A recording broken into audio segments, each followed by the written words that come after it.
சுபானக மக்களே சொன்னமெல்லாம் எதிர்பார்த்த மாதிரி பிக் பாஸ்க்கான இரண்டாவது ப்ரோமோ வந்திருக்கு. இதுக்கு முன்னாடி ஒரு வீடியோ போட்டிருப்போம். சத்தியமா அது பிக் பாஸ்க்கான இரண்டாவது ப்ரோமோ ரிவ்யூ கிடையாது. அது நான் கண்டென்ட் இல்லாம தவிச்சிட்டு இருக்கும்போது வீட்டுக்குள்ள வியானா உட்காந்து சும்மா பேசிட்டு இருந்தாங்க. வியானாவும் திவாகரும். சரி, அதுல திவாகர் ஏதோ காமெடி பண்ணியிருக்காரு, பிசியோதெரபி பண்றவங்களாம் ஒர்க் அவுட் பண்ண மாட்டாங்க, நாங்க தான் ஒர்க் அவுட் சொல்லி கொடுப்போம்னு சொல்லிட்டு இருந்தாரு. சரி, அது ஒரு கண்டென்ட் எடுத்து பேசுன்னு சொல்லி பேசியிருந்தா அதே ரெண்டாவது ப்ரோமோ எடுத்து விட்டுருக்காங்க. என்ன வியானா புது கேங்கா, புதுசா ஒரு கூட்டணி சேர்ந்த மாதிரி இருக்கு. பட் இது கூட்டணி கிடையாது ப்ரோ. இது வந்து நீங்க குரூப்பிசமான்னு கேட்டீங்கன்னா குரூப்பிசம் கிடையாது. ஏன்னா இவங்க என்ன பண்ணாலும் அது குரூப்பிசம் கிடையாது. மத்த யார் லைட்டா ரெண்டு பேர் ஒண்ணா நின்னு பேசினா அது உடனே குரூப்பிசம் ஆயிரும். குரூப்பா சேர்ந்து அட்டாக் பண்றது, குரூப்பா சேர்ந்து களவாணித்தனம் பண்றதுன்னு சொல்லிடுவாங்க. அந்த வகையில வியானா என்ன பண்ணாலுமே இது குரூப்பிசம் கிடையாது. ஓகேவா? சோ இந்த ரெண்டாவது ப்ரோமோல என்ன இருக்குன்னா, வியானா அவர்கள் இந்த ஷோவை பத்தி நிறைய விஷயங்கள் பேசுறாங்க. அதுக்கு நம்ம தண்ணி பழம் ரொம்ப நியாயஸ்தர், இந்த வீட்டுக்குள்ள இருக்கார நியாயஸ்தர், அவர் ஒரு சில விஷயங்கள் சொல்றாப்ல. வியானா என்ன சொல்றாங்கன்னா, இந்த ஷோவை பொறுத்தவரைக்கும் டாஸ்க் எல்லாம் எப்படி விளையாடுறோம் அப்படிங்கிறது தான் முக்கியம்னா, இந்த ஷோல டாஸ்க் ஆடுறது ரொம்ப முக்கியம் அப்படிங்கிற மாதிரி சொல்றாங்க. அதுக்கு நம்ம தண்ணி போடலாம். உடனே டாஸ்கை விட கேரக்டர் ரொம்ப முக்கியமா, இந்த வீட்டுக்குள்ள இருக்கிறதுக்கு டாஸ்கை விட கேரக்டர் ரொம்ப முக்கியம் அப்படிங்கிறப்பல. அப்ப வீட்டுக்கு போறீங்களா, அப்ப கேரக்டர் தானே முக்கியம். அப்ப தண்ணி போல இருக்க கூடாது. அப்ப வாங்க போ, வாங்க வாங்க வாடா வெளியே போனா, நீ இருக்க கூடாது இந்த வீட்டுல. கேரக்டர் முக்கியம் அப்படின்னா முதலா ஒன்னதான் தூக்கி வெளியே போடணும். ஏன்னா உங்ககிட்ட தான் கேரக்டரே கிடையாது. வீட்டுக்குள்ள இருக்க அவ்வளோ கேவலமான வேலையை பார்த்துட்டு நீ கேரக்டர் பத்தி பேசிட்டு இருக்க. எல்லார பத்தியும் கேவலமா பேசுவாரு, தரம் தராதரம் ஸ்டாண்டர்ட்னு சொல்லி என்ன அளவுலாம பேசுவாரு, பெண்கள்கிட்ட போய் சிலுமிஸ் எல்லாம் பண்ணுவாரு, எல்லா விஷயத்தையும் பண்ணிட்டு இவர் இப்ப கேரக்டரை பத்தி பேசுறாரு. அக்கா ஏதோ சொன்னாங்களா, என்ன சொன்னீங்க, இந்த ஷோவை பொறுத்தவரைக்கும் டாஸ்க் விளையாடுறதுலாம் ரொம்ப முக்கியம். அப்ப வாங்க உங்களே வெளியே கூட்டு போறேன். ஏன்னா நீங்க எதுக்கு வீட்டுக்குள்ள இருக்கீங்க, வீட்டுக்குள்ள டாஸ்க் ஆடுறது முக்கியம் தானே. என்ன டாஸ்க்ல ஜெயிச்சிங்க, என்ன டாஸ்க்ல போய் மாஸ்க் காட்டினீங்க, ஏதாவது ஒன்று பண்ணீங்களா, எதுவுமே இல்லைல்ல. அப்ப நீங்க ரெண்டு பேருமே வெளியே கிளம்புங்க. ரெண்டு பேரும் உட்காந்து ஊரு கதை உலக கதைலாம் பேசுறீங்களே, அதுல நீங்களே ஓட்ட தானே. அவரு கேரக்டர் பத்தி பேசுறாரு, கேரக்டர்ல ஓட்ட. நீங்க டாஸ்க் பத்தி பேசுறீங்க, நீங்க டாஸ்க்ல ஓட்ட. அப்ப நீங்க ரெண்டு பேருமே இந்த வீட்டுல இருக்க கூடாது. வீட்டுல இருக்கிறதுக்கு டாஸ்க் கேரக்டர் முக்கியமா.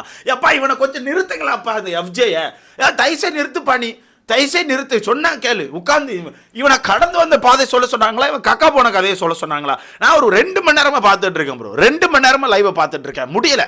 மியூட்டை போட்டு இப்ப முடிப்பான் அப்ப முடிப்பான் ஓபன் பண்ணா அப்பதான் திருப்பி அன்னைக்கு காலைல 6 மணிக்கு நான் கக்கா போனேன்னு ஆரம்பிக்கான். எவ்வளவு நேரம் பாக்குறது, 2 மணி நேரமா போயிட்டு இருக்கு. தண்ணி பழத்தையே ஓவர்டேக் அடிச்சு போயிட்டு இருக்கான். இவனுக்காண்டி தான் பிக் பாஸ் வெறுப்பாயி இப்போ கதை சொன்ன டாஸ்க்ல எவன் கடுமையா மொக்கையா கதை சொன்னான்னு சொல்லுங்கன்னு கேட்டிருப்பாரு நினைக்க. இவன் தான் காரணம். இவனத்தையும் வெளியே போட்டுருங்க தயவுசெய்து. அரை மண்டேன் உயிரை போட்டு வாங்கிட்டு இருக்கான். ஏதோ ஒன்று சொல்லிட்டு இருந்தேன். தண்ணி போல கேரக்டரை பத்தி பேசினார்ல, அங்க வரும். கேரக்டரை பற்றிலாம் நீ பேசலாமான்னு, இந்த வீட்டுக்குள்ளே பாடி ஷேமிங் பண்ணிவிட்டு அது இதுன்னு பண்ணிட்டு சுற்றுற, நீ எல்லாம் பேசலாமா? என்ன சொன்ன நேற்று இவனை பார்த்து சீக்கு வந்த கோழியா? நீ ஏன் இப்படி கேவலமாக பேசிட்டு நீ அடுத்தாளை பற்றி பேசலாமான்னு? என்ன எங்கே இருந்தால் வந்திருப்பாங்களோ தெரில நண்பருக்கு. உன்னா ஒரு கூட்டணியை போட்டு உட்காந்து ஓன்னு ஒப்பாரி வைக்கிறது தெரியாமல் நேற்று பிக் பாஸ் சொல்லிட்டாரு வியானாக்கு, நீங்கள் தான் மாசு, நீங்கள் தான் கெத்து. நீ அப்போ காலையிலேருந்து பார்க்கணுமே ஒரே அட்வைஸாக தான் இருக்குது. அந்த அட்வைஸை கண்ணாடி முன்னாடி போய் உங்களுக்கு முதல் கொடுத்துக்கோங்க. டாஸ்க்கு நல்லா விளையாடுங்க முதல் டாஸ்க்கை, அதுக்கப்புறம் அடுத்த அட்வைஸ் கொடுக்கலாம். அடுத்த வியானா என்ன சொல்றாங்கன்னா, வந்த புதுசுல எல்லாருமே ரொம்ப கான்சியஸா இருந்தாங்க.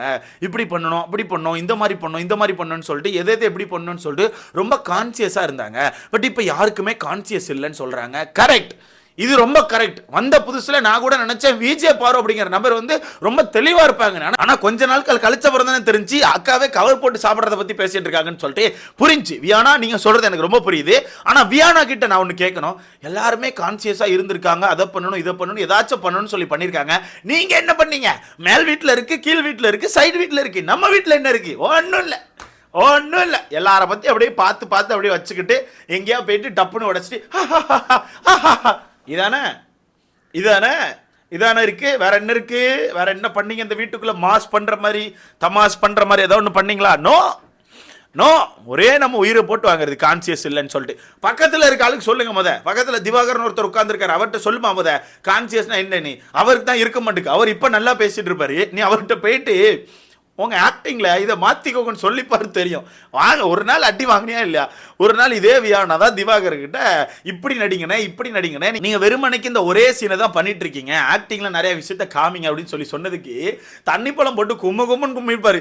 உனக்கே நடிக்க தெரியாது, நீயே சும்மா தான் சுத்திட்டு இருக்க, நான் சொல்லவா உன் நடிப்பை பத்தின்னு சொல்லிட்டு கொண்டிருப்பாரு. அன்னைக்கு உட்காந்து அழ கூட செஞ்சாங்களோ அப்படின்னு. இப்போ கான்சியஸை பத்தி யாருக்கிட்ட பேசிட்டு இருக்காங்க? உங்க பக்கத்துல உட்கார்ந்துருக்கவரே கொஞ்சம் கான்சியஸ் இல்லாம தான் உட்கார்ந்துருக்காரு. அவரை காப்பாத்துங்க. அவர் டாக்டர்னு சொல்லி சுத்துறாரு, அவருக்கே ஒரு டாக்டர் தேவைப்படும் போல. அடுத்த வியானா ஏதோ சொன்னாங்களா, இந்த வீட்டில் இருக்க சில பேர் வந்து இவரை பற்றி நிறைய வேர்ட்ஸ் யூஸ் பண்ணுறாங்க, அதெல்லாம் பார்த்து ஒரு மாதிரி சிரிக்கிறாங்க, அதெல்லாம் பேட் அல்லவா அப்படின்னு மாதிரி சொல்கிறாங்க. கரெக்ட், வியானா பேசினது கரெக்ட். இந்த வீட்டுக்குள்ள தண்ணி பழத்தை பார்த்து யாரா பேடா பேசினாலோ இல்லை ஒரு மாதிரிப்பட்ட வார்த்தைகளை யூஸ் பண்ணி சிரிச்சா அது ரொம்ப தப்பு. ஆனா உங்க பக்கத்தில் உட்காந்துருக்க தண்ணி பழம் ஒருத்தனை பார்த்து சீக்கு வந்த கோழின்னு சொன்னா கரெக்ட் தானே? கரெக்ட். அதாவது எங்க அக்காவோட நியாயம் என்னன்னா, இப்போ தண்ணி பழத்துக்கு சப்போர்ட் பண்ணணும். ஏன்னா தண்ணி பழம் வந்து ஆதரவு இல்லாமல் இருக்காரு, எங்க அக்கா ஆதரவு கொடுக்காங்க. இது ஒரு வகை ஸ்ட்ராட்டஜி ப்ரோ. வீட்டுக்குள்ள தண்ணி பழத்துக்கு இப்போ ஆதரவு இல்லை, தண்ணி பழத்தை எல்லாரும் சேர்ந்து அடிக்கிறாங்க. உடனே வியானா வந்து ஆதரவு கொடுத்து அப்படி தூக்கி சோல்டரில் வச்சுக்கிட்டாங்கன்னா வெளியே பார்க்குற மக்கள் வந்து பா என்ன மாதிரி பொண்ணுப்பாங்க பாருங்க, திவாகருக்கு எப்படி சப்போர்ட் பண்ணுது அந்த பொண்ணு, இந்த மாதிரி நினைப்பாங்கன்னு சொல்லிட்டு பயங்கரமான ஆதரவு கொடுத்துட்டு இருக்காங்க. பட் இது கூட்டணி இல்லைல்லாக்கா, நான் கேட்டுக்கணும். இது கூட்டணி இல்லை. ஓகே, இது கூட்டணி கிடையாது, இது வந்து கம்ஃபர்ட் ஜோன். எப்படி இது வந்து கம்ஃபர்ட் ஜோன். ஆனால் அவங்க யாராவது 4-5 பேராக இருந்தால் அது கூட்டணி. பட் அது கூட்டணி தான், அது இல்லைன்னு சொல்ல மாட்டேன். அது கூட்டணி பட்டாணி ஏதோ நிறுத்திட்டு போட்டு நீங்கள் போடுறது என்ன, நீங்கள் மொத்தமாக உட்காந்து பேசுறதுக்கு பேர் என்ன, கம்ஃபர்ட் ஜோனா? சரி பண்ணுங்க உங்கள் வாய் உங்கள் உருட்டு, நீங்கள் என்ன வேணால் பண்ணலாம். அதுக்கு திவாகர் ஒன்று சொல்கிறார், அதுமா அது எப்படி தான் பார்த்துக்கோ, எல்லாரும் வார்த்தை யூஸ் பண்ணுவாங்க. அதுக்கு நம்ம ஒரு கட்டத்துக்கு மேலே அவங்கள அப்படியே பண்ண விட்டுட்டே இருந்தால் நம்மளை வந்து கேனைன்னு ஆக்கிடுவாங்க, நம்மளை வந்து கேனைன்னு இது பண்ணி விட்ருவாங்க அப்படிங்காங்க. அப்படியானே? கரெக்டு. நாங்கள் தான் கேனையன்வேன். உங்களை மாதிரி ஆட்களை வச்சு இந்த பிக் பாஸ் நடத்தும் போது ஸ்டார்டிங்லேயே பார்த்துட்டு வேண்டாயா எங்களுக்கு இந்த பிக் பாஸ்ன்னு சொல்லிட்டு பூரா பயிலும் பார்க்காம விட்டுருந்தா ஆட்டோமேட்டிக்காக உங்களெல்லாம் பொக்லைன் போட்டு தூக்கி வெளியே போட்டிருப்பாங்க, தூக்கி வெளியே போட்டு வேற ஆட்களை இறக்கியிருப்பாங்க. நாங்கள் தானே உட்காந்து சரி ஓகே வர சரியாயிரும், போக நல்லா இருக்குன்னு சொல்லி பார்த்தோம். ஆனால் இப்போ வரத்துக்கு அந்த கான்செப்ட் புரிய மாட்டேங்குதே, போக புரியும், பார்க்க தெரியும், ஒன்றும் தெரிய மாட்டேங்குது, ஒன்றும் புரிய மாட்டேங்குதே. ஒரே ஒரு விஷயம் மட்டும் தான் தெரியுது, நீங்க எல்லாருமே சேர்ந்து எங்களை பைத்தியமாக்கிட்டு இருக்கீங்க, நீங்க ஆல்ரெடி ஆயிட்டீங்க, அதனால எங்களை ஆக்க ட்ரை பண்ணிட்டு இருக்கீங்க. மொத்தத்தில் இது ஒரு புதுசா ஒரு கூட்டணி சேர்ந்துருக்கு. வியானாக்கு தேவை இப்போ ஸ்க்ரீன் ஸ்பேஸ், ஓகேவா? வியானாக்கு தேவை ஸ்க்ரீன் ஸ்பேஸ். அதுக்கு என்ன பண்ணலாம், ஆதரவு இல்லாத ஆளுக்கு ஆதரவு கொடுத்தா ஸ்க்ரீனில் வருவோம், தண்ணி பழத்துக்கு ஆதரவு கொடுத்தா ஸ்க்ரீனில் வருவோம்னு சொல்லிட்டு தெளிவாக ஒரு வேலையை பார்த்துட்டு இருக்காங்க. ஓகே பண்ணுங்க. ஆனால் வியானா கிட்ட எனக்கு ஒரு விஷயம் பிடிச்சிருக்கு ப்ரோ, அது ஓப்பனாக சொல்லுவேன். ஒரு விஷயம் உண்மையாக பிடிச்சிருக்கு, அந்த கருத்து எடுத்து வைக்கிற விஷயம். அதாவது ஒரு கூட்டத்தில் ஏதாவது ஒரு பாயிண்ட் எடுத்து பேசணும்னா கரெக்டான பாயிண்டாக கரெக்டாக பேசிட்டு போகிறாங்க. அது உண்மையாகவே வியானாக்கிட்ட எனக்கு பிடிச்சிருக்குது. பட் என்ன, ஒரு சில நேரங்களில் அவங்க பண்ணுற விஷயம் தான் ரொம்ப மிச்சர் மாதிரியே ஃபீல் ஆகுது. அதாவது எப்படி சொல்லலாம்னா, நல்ல பாயிண்டாக பேசுகிற மிச்சர்னு சொல்லலாமா, இந்த மாதிரி வச்சுக்கலாம். நல்லா பல பாயிண்ட்ஸ் பேசுகிற ஒரு மிச்சர்னு வச்சுக்கலாம். பட் பாயிண்ட்ஸுமே கணக்கு இருக்குது, அக்காவுக்கு கணக்கு இருக்குது. டெய்லி 2 பாயிண்ட் 3 பாயிண்ட் மட்டும் தான் பேசுவாங்க. அதுக்கு மேலே அக்கா எங்கே இருக்காங்கன்னு யாருக்குமே தெரியாது. எங்கேயாவது ஒரு இடத்துல கருத்துக்கள் வரும்போது அக்கா வந்து தனக்கான பாயிண்ட்ஸாக ஒரு பாயிண்ட் வச்சுட்டு போவாங்க, அதுக்கப்புறம் ஒரு பாயிண்ட்ஸ், அதுக்கப்புறம் வர மாட்டாங்க. ஓகேவா? இந்த கேம்லலாம் நமக்கு ஒரு 3 லைஃப் 4 லைஃப்னு இருக்கும்ல, அந்த மாதிரி அக்காவுக்கு டெய்லி 3 லைஃப் தான். 3 தடவை எங்கேயாவது பாயிண்ட் வைப்பாங்க, அதுக்கப்புறம் அக்கா காணாமல் போயிடுவாங்க. இப்போ கூட நீங்கள் பாருங்கள், காலையில பேசியிருப்பாங்க, இப்போ நீங்கள் அக்காவை தேடி பார்த்தீங்கன்னா கிடைக்க மாட்டாங்க. மேபி கொஞ்சம் கழிச்சு தேடுங்க. ஏன்னா இப்போ எஃப்ஜேன்னு ஒரு பையன் உள்ள உட்காந்து என்னத்தையும் பேசிகிட்டு இருக்கான், முடியல. கடந்து வந்த பாதையை சொன்னால் எண்ணத்தலாமோ சொல்லிட்டு இருக்கா. நீ கடந்தப்பா, நிறைய பாதையை கடந்திருக்க, அதுக்கு நீ எல்லாத்தையுமே சொல்லணுமா என்ன? இதுக்கு தான் பிக் பாஸ் படித்து சொன்னேன், இதுக்கு தனியாக ஒரு செக்மெண்ட் வைங்க, அவன் இருந்தாலும் பேசிட்டு போட்டு நைட்டு போல் வைங்க. எனக்கு கேட்டால் தானே, காலையிலே ஆரம்பிச்சு விட்டு காலையிலே பூரா பயில் இப்படி இழுத்துட்டு போகுது, ஒவ்வொருத்தனுக்கே இழுத்துட்டு போகுது, எங்களுக்கே இழுத்துட்டு போகுது, அப்புறம் உள்ளே இருக்க அவங்களுக்கு இழுத்துட்டு போகாதா? நீங்கள் சொல்லுங்கள் ப்ரோ. இந்த தண்ணி பழம், வியானா, அப்புறம் நம்ம அக்கா பாரு, இவங்கெல்லாம் இப்போ ஒரு கூட்டணி அமைச்சிட்டு இருக்காங்க. இதை பற்றி உங்களுக்கான கருத்துன்னு சொல்லிட்டு மறக்காம கமெண்ட்ல போடுங்க. இதே வியானாவை பாரு அக்கா திட்டையும் செஞ்சுருக்காங்க, இதே திவாகரை பாரு அக்கா திட்டையும் செஞ்சுருக்காங்க. இப்போ இவங்கெல்லாம் கூட்டணியாக சுற்றுறாங்க. இன்னும் எளவு கூட்டணினே தெரிய மாட்டேங்குது காய்ஸ், என்ன மாதிரி இது கூட்டணி, என்ன மாதிரி போயிட்டு இருக்குன்னு. ஆனால் வியானா